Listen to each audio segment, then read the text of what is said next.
now and go on speaker. So Shemy, give me some background on where you grew up, where you went to school, how you became Shemy. Yeah, let me turn you up a little bit. Um, so I grew up between Grand Blanc and Flint. My parents were divorced. So my mom lived in Grand Blanc. My dad lived on the south side, over there behind Carmen Park, Baker College, that area. He lived there for, I would say, about 20 years, little over 20 years. And then when the water crisis hit, he actually picked up and moved, and he moved out to Lapeer. And yeah, so I grew up in that area. I kind of was a wild child in high school, so I bounced around a little bit.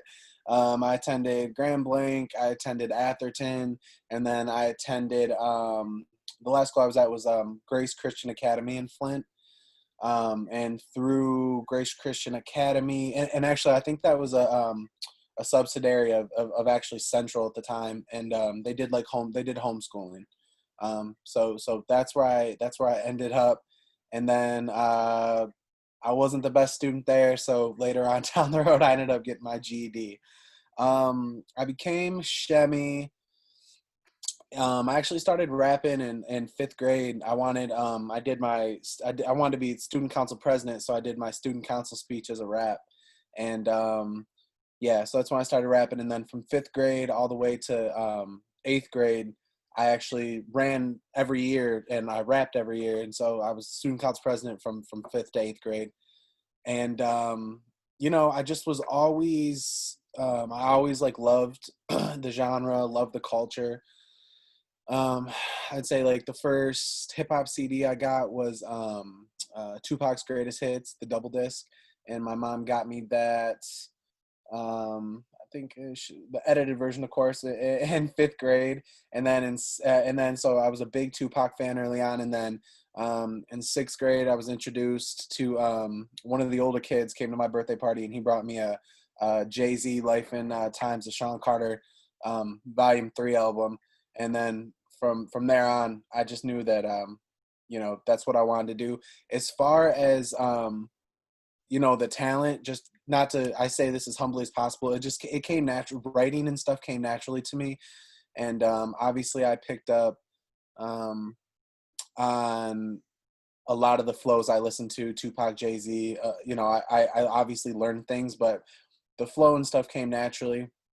As I got older and I started to venture out more, so I'd say like, there wasn't a real big, obviously at like Grand Blanc, there wasn't a real big hip hop scene, but I had friends, who went to, who had came to Grand Blanc from Whittier, Longfellow. And so I learned a lot about the Flint hip hop scene early on. And actually at 14, I got linked up with Carrie Horton, and he is and was the Dayton family's manager at the time. So I met him when I was 14, and he introduced me to Bernard Terry, and me and Bernard have cultivated a relationship, and yeah. So from there, of course, he introduced me to the Dayton family, and me and Shoestring became close and did music together. And actually, there's some interviews between out at BT Studio that Doug Pullen, he used to be at the Flint Journal. He did, and he actually interviewed me and Shoestring. So, When was anyways, go ahead. I'm sorry. when was that? When were those interviews so I can look them up? Yeah. So if you can find it, please send it to me. It was 2005. Okay. Yep. I've Googled it and I can't find it, but maybe you have access to databases I don't. Yeah. So I just, I got introduced to all those guys, and then I got really big into it. I recorded an album out of BT's in 2006, and Carrie Carrie opened a lot of doors for me. He introduced me to Troy Garland, Tito Six, and he also introduced me to G Pierce, who is he's a producer from Flint. He was working with a lot of big name artists at that time, Wu-Tang Clan. He's working with Jazzy. When I first met Breed, I met Breed through G. And so basically, he had reached out to Jazz. He had heard a single I did with a Flint rapper, Billy Smokes, who he doesn't really rap anymore, but and actually Billy's making my list, so I'm glad I just remembered him. I'll swap someone out. So anyways, he had heard a record I did with Billy, and he was like, "Dang, this." He's like, "Yeah, you're really dope." So he had a good relationship with Jazzy Faye's father, James Alexander of the Barkays, and so he had reached out to him, and the objective was is him and Carrie were trying to get me a deal with Jazzy's label. And so they sent the demo out to them, and then actually James Barkay James Alexander and Larry Dobson, they're both members of the group, the Barkays, back in the day. They flew up actually, and they flew up from Memphis, and they came to my home studio, which at the time was at my grandma's in Flint, and we cultivated a relationship. I cut a couple records for them, and they offered me a contract, and they sent it to me, and they wanted my mom to emancipate me, and my mom wouldn't. You were how old at the time? I was 16 at the time. Yep, and so they wanted my mom to emancipate me, and my mom wouldn't do it, and it fell through. So I don't know. For years I held that against her. I don't know if that was a good thing or a bad thing, but she did what she thought was right. She didn't emancipate me, and yeah, so that deal fell through. Fast forward, I stayed doing music locally. I did a lot of shows. I would open up for, Troy, Dayton Family. I did a lot of the local clubs, from Club Exclusive to Purple Moon to JB's, when JB's used to be right there. Yeah, so anyways, I did all the local clubs. I was on all the flyers. It was cool. It was a good time. And then in 2008, I decided I didn't like at that time. I feel like I had found my sound, and I was gonna record.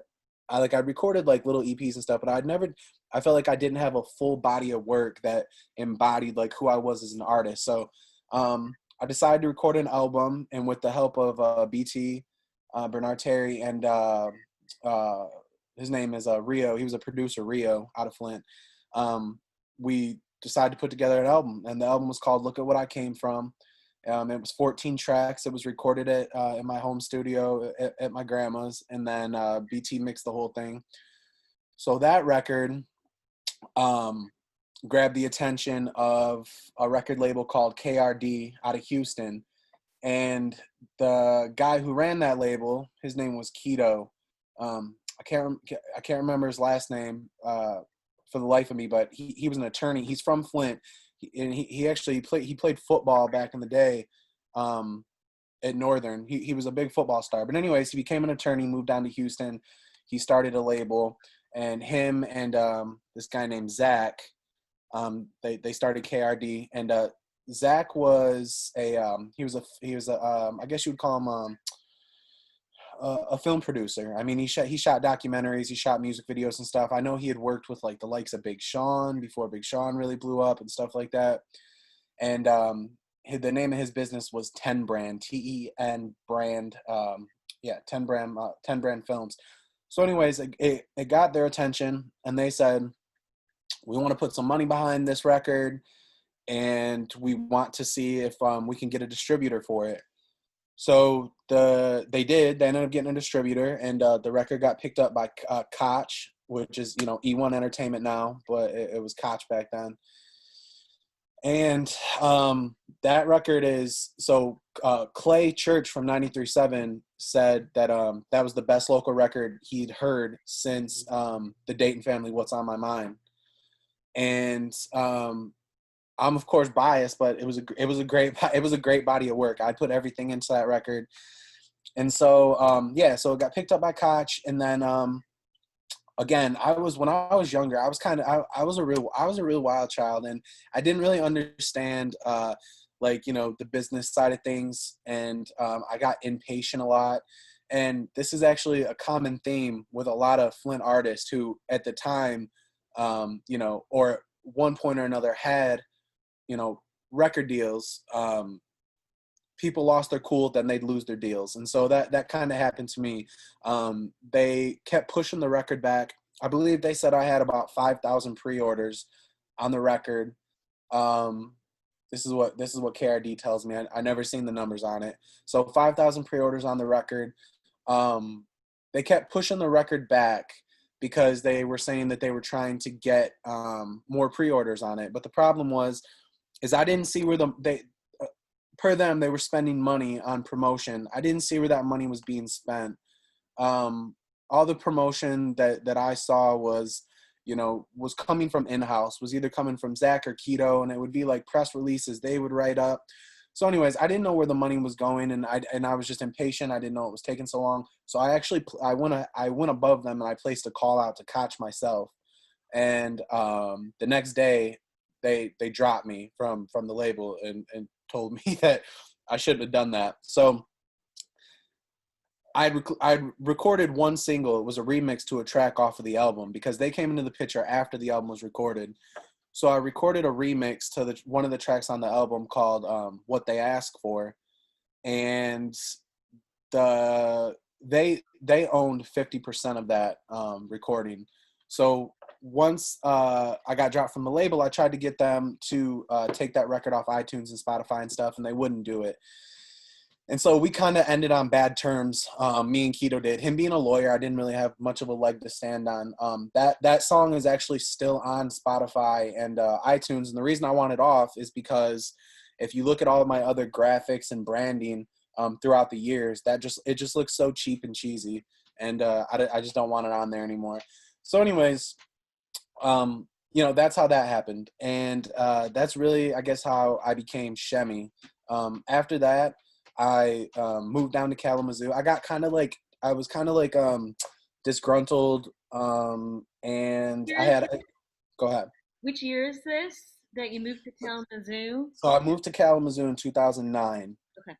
And my intention was, I was actually chasing my now wife, but my intention was it was her, right? And then I got down there, and she's from West Bloomfield, and they were just living differently than how I was living. And I just her and her roommates, everyone was going to school. I kind of got just a taste of what kids were doing in college, and at the time I felt kind of lost. I almost felt hey, maybe this is what I should have been doing instead of pursuing a rap career. And so, I went to school on and off down there. My wife graduated from the Western Michigan Special Ed program in 2015. And she ended up getting a teaching job down there. We stayed down there. Now, throughout this time, I wasn't very active in music. People were, all these other Flint artists were dropping music and, we're doing all these things. And I just wasn't motivated to do it. And so I didn't want to do it just because I felt like I had to. I wanted there to be some passion and substance behind it. So I wasn't really active. And then later that year, we moved, my great grandfather had passed away, and they had offered, I'm sorry. My grandma asked if we wanted to buy the house. So we bought the house in Grand Blanc, and we moved back here. So let me see. That was actually 2015. So the year my wife graduated would have been actually 2008, 9, 10, 11, 2013. Sorry. So in 2015, we moved back to Grand Blanc, bought the house. And when I was back in the city, I started reaching out to other, old people, BT. I always kept in contact with BT, but I started to go out there again and be involved with a lot of the guys who were doing stuff at the time. And so that being actually immersed in it had motivated me. And so I started doing music again. And in 2015 is actually when I recorded Home. And I would say, I'm so sorry. Can I take this really quick? Oh, yes, of course. It'll take 2 seconds. This is Nick.